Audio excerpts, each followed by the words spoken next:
Assalamualaikum warahmatullahi wabarakatuh. Jumpa lagi dengan aku, Naufal Iqbal Zaki dari Prodi Teknik Informatika dan NIM akhir 062. Nah, kali ini aku akan membahas tentang model infrastruktur jaringan nih. Nah, untuk topik pembahasan yang pertama yakni mengenai pengertian jaringan komputer, lalu ada pembagian jaringan komputer, ada pengertian infrastruktur komputer, ada jenis infrastruktur jaringan, dan yang terakhir topologi jaringan. Nah, yang kita masuk ke poin yang pertama yakni mengenai pengertian jaringan komputer. Apa sih jaringan komputer itu? Nah, jadi jaringan komputer adalah sistem yang menghubungkan beberapa komputer untuk berbagi informasi ataupun data dan sumber daya. Nah, komputer dan perangkat lain yang saling terhubung bakal memungkinkan pengguna untuk berkomunikasi dengan lebih mudah. Nah, lalu ada menurut dari para ahli, yakni menurut Sofana, yakni jaringan komputer adalah suatu himpunan interkoneksi sejumlah komputer. Dalam bahasa populernya dapat dijelaskan bahwa jaringan komputer adalah perkumpulan beberapa komputer dan perangkat lain seperti router, switch, dan sebagainya. Nah, lalu ada juga nih mengenai sistem terdistribusi, yaitu suatu sistem perangkat lunak yang dibuat atas sebuah jaringan. Nah, perangkat lunak yang menentukan tingkat keterpaduan dan transparansi suatu sistem jaringan. Nah, lalu perbedaan keduanya terletak pada perangkat lunaknya, bukan pada perangkat kerasnya. Nah, lalu pengguna sistem terdistribusi tidak menyadari terdapatnya banyak proses dalam sistemnya. Nah, dapat ditarik kesimpulan nih, bahwa jaringan komputer adalah sebuah kumpulan komputer dan peralatan lainnya yang terhubung dalam satu kesatuan. Nah, lalu di poin yang kedua yakni mengenai pembagian atau jenis-jenis jaringan komputer. Nah, di sini jenis-jenis jaringan komputer ada 5 nih, yakni berdasarkan cakupan wilayahnya, berdasarkan cara akses, berdasarkan penggunaan nirkabel, berdasarkan siaran, dan yang terakhir berdasarkan cara membangun. Nah, lalu ada juga berdasarkan jangkauan geografis yang dimana terdiri dari PAN, Personal Area Network, LAN, Local Area Network, MAN, Metropolitan Area Network, dan terakhir WAN, Wide Area Network. Nah, untuk contoh penerapannya sendiri terdapat dalam LAN, WAN, dan MAN. Nah, berdasarkan cara mengakses, yakni ada dua, yaitu intranet dan internet. Intranet adalah jaringan informasi yang meliputi ruang lingkup sempit, bahkan dapat dikatakan private, yang menyediakan portal untuk mengakses data untuk usernya. Nah, untuk internet adalah jaringan komunikasi elektronik yang menghubungkan jaringan komputer dengan fasilitas komputer di seluruh dunia dan bersifat publik. Jaringan ini tersusun dan terorganisir melalui telepon ataupun satelit. Nah, lalu ada juga berdasarkan penggunaan nirkabel nih, yaitu ada wired network dan ada juga wireless network. Untuk wired network, yaitu sebuah media transmisi yang digunakan dalam jaringan ini berupa kabel. Nah, kabel tersebut nanti digunakan untuk menghubungkan satu komputer dengan komputer lain agar bisa saling bertukar informasi ataupun data dengan internet. Nah, salah satu media transmisi yang digunakan dalam wired network adalah kabel UTP. Untuk wireless network, yaitu jaringan yang memerlukan gelombang elektromagnetik sebagai media transmisi datanya. Berbeda dengan jaringan berkabel, jaringan ini tidak menggunakan kabel untuk bertukar informasi dengan komputer lain, melainkan menggunakan gelombang elektromagnetik untuk mengirimkan sinyal informasi ataupun data antar komputer satu dengan komputer lainnya. Wireless adapter. Nah, lalu salah satu media transmisi yang digunakan dalam wireless network. Lalu ada juga berdasarkan siarannya, di sini ada 3, unicast, multicast, dan broadcast. Untuk unicast sendiri pengiriman data dari satu pengirim ke satu penerima. Untuk melakukan unicast, khususnya di jaringan komputer kita melakukan komunikasi data dengan memasukkan IP address tujuan. Untuk multicast sendiri, pengiriman data dari satu pengirim ke beberapa penerima.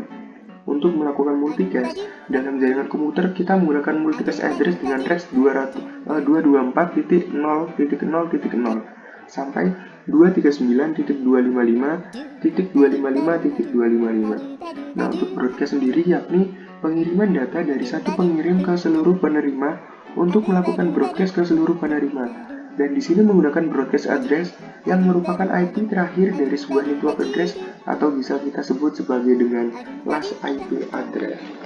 Nah, lalu kita bahas mengenai berdasarkan cara pembangunannya. Ada Edge, jaringan wireless yang menggunakan peer-to-peer multi-hop, yang dimana paket akan ditransmisikan dari node ke sumber tujuan yang dapat berubah-ubah dengan bantuan intermediate node.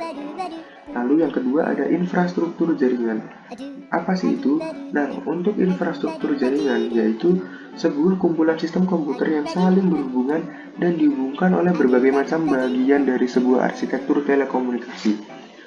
Secara khusus, infrastruktur ini mengacu pada organisasi dan berbagai bagian dari konfigurasi jaringan komputer individu sampai pada router, kabel, wireless access point, switch, backbone, network protocol, dan network access methodologies. Infrastruktur jaringan ini dibagi menjadi dua, yaitu infrastruktur jaringan fisik dan infrastruktur jaringan logikal. Untuk poin yang ketiga, di sini saya akan membahas mengenai infrastruktur jaringan. Di sini, infrastruktur jaringan dibagi menjadi dua, infrastruktur fisik dengan logikal. Untuk infrastruktur fisik yaitu berhubungan dengan komponen fisik suatu jaringan, tentunya sesuai dengan desain jaringan yang dibuat. Contohnya seperti yang berhubungan dengan masalah perkabelan jaringan, yaitu kabel jaringan yang sesuai dengan topologi jaringan yang dipakai. Misal nih, jika dalam jaringan Anda memakai backbone gigabit Ethernet, maka sudah seharusnya Anda menggunakan kabel CAT5E yang bisa mendukung speed gigabit. Yang kedua ada semua piranti jaringan seperti router yang memungkinkan komunikasi antar jaringan lokal yang berbeda segmen. Ada switch, bridge yang memungkinkan host terhubung ke jaringan.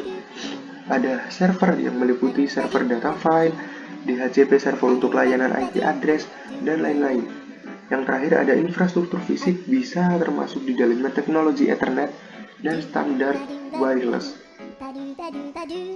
Lalu kita membahas infrastruktur logikal, yaitu suatu jaringan komputer bisa merupakan komposisi dari banyak elemen-elemen yang menghubungkan, mengatur, mengamankan host pada jaringan.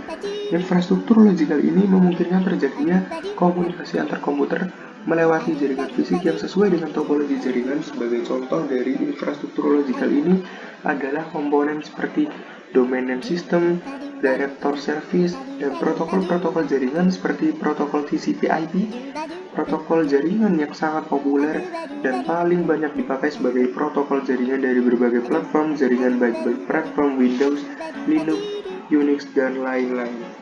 Untuk poin yang keempat, di sini saya akan membahas mengenai topologi jaringan. Di sini ada 6 nih topologi jaringan.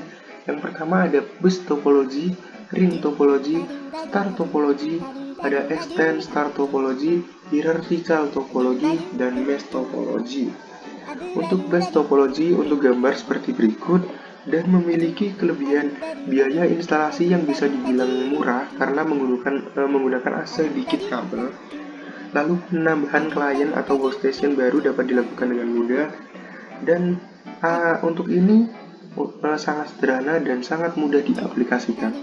Untuk kekurangannya sendiri, jika salah satu kabel topologi pada jaringan bus ini putus atau bermasalah, hal ini dapat mengganggu komputer klien yang lain. Lalu untuk proses mengirim dan menerima kurang efisien, dan yang terakhir topologi yang sangat jadul dan sulit dikembangkan. Nah, selanjutnya yaitu ring topologi, yakni memiliki kelebihan memiliki performa yang baik daripada bus topologi, mudah diimplementasikan, dan biaya yang cukup murah. Untuk kekurangannya sendiri, kinerja dalam topologi ini dinilai dari jumlah atau banyaknya titik atau node. Troubleshooting bisa dibilang cukup rumit. Jika salah satu koneksinya putus, maka koneksi yang lain juga putus.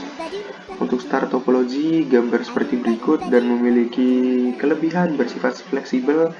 Tingkat keamanan bisa dibilang cukup baik dan memiliki kekurangan jaringan sangat tergantung pada terminal pusat. Untuk extend star topologi, gambar seperti berikut. Di sini dia memiliki kelebihan cukup mudah untuk mengubah dan menambah komputer ke dalam jaringan. Kita dapat menggunakan beberapa tipe kabel di dalam jaringan yang sama dengan hubungan yang dapat mengakomodasi tipe kabel yang berbeda. Nah, untuk kekurangannya sendiri memiliki satu kesalahan terletak pada hubungan atau switch. Jika hubungan mengalami kegagalan, maka seluruh jaringan akan gagal beroperasi. Lalu ada hierarki topologi. Kelebihannya yaitu dapat menjangkau jarak yang lebih jauh dengan adanya sifat repeater sebagai penguat sinyal yang dimiliki hubungan. Nah, untuk kekurangan sendiri di sini sering terjadinya collision atau tabrakan data. Untuk yang terakhir ada mesh topology. Memiliki kelebihan, keamanan pada topologi ini bisa dibilang cukup baik dan jalur pengiriman data yang digunakan sangat banyak. Jadi nggak perlu khawatir akan adanya tabrakan data. Untuk kekurangannya sendiri di sini proses instalasi jaringan pada topologi ini sangatlah rumit dan menggunakan banyak kabel dan memakan biaya yang sangat mahal karena menggunakan banyak kabel.